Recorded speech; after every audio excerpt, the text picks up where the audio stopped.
మృగములన్నీయు 1000 కొండల మీది పశువులన్నీయు నావే కదా. నీ దొడ్డిలో ఉన్న గొర్రెలే కాదయ్యా, నీ ఇంటిలో ఉన్నవే కాదు.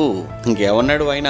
అడవిలో ఉన్నటువంటి మృగాలన్నీయు 1000 కొండల మీద పశువులన్నీయు నావే కదా. కొండలలోని పక్షులన్నిటినీ నేను ఎరుగుదును, పొలములోని నా పశ్వాదులు నా వశమై ఉన్నవి. లోకమును దాని పరిపూర్ణతయు నావే. ఒక్క మాటలో చెప్పాలంటే లోకమంతా నాది, లోకములో ఉన్నవన్నీ నావే కదా. లోకములో ఉన్నవన్నీ నావే. మరి అన్నీ మీవే అయినప్పుడు దేవా, వెండి మీదే, మీరు పెడితేనే కదయ్యా వెండి భూమిలో ఉన్నది, మీరు పెడితేనే కదయ్యా బంగారం భూమిలో నుంచి వచ్చేది, మీరు ఇస్తేనే కదయ్యా ఏదైనా కానీ మేము ఇవ్వగలం. మరి అయినా మళ్ళా మనం దేవుడికి ఇవ్వటం ఎందుకు?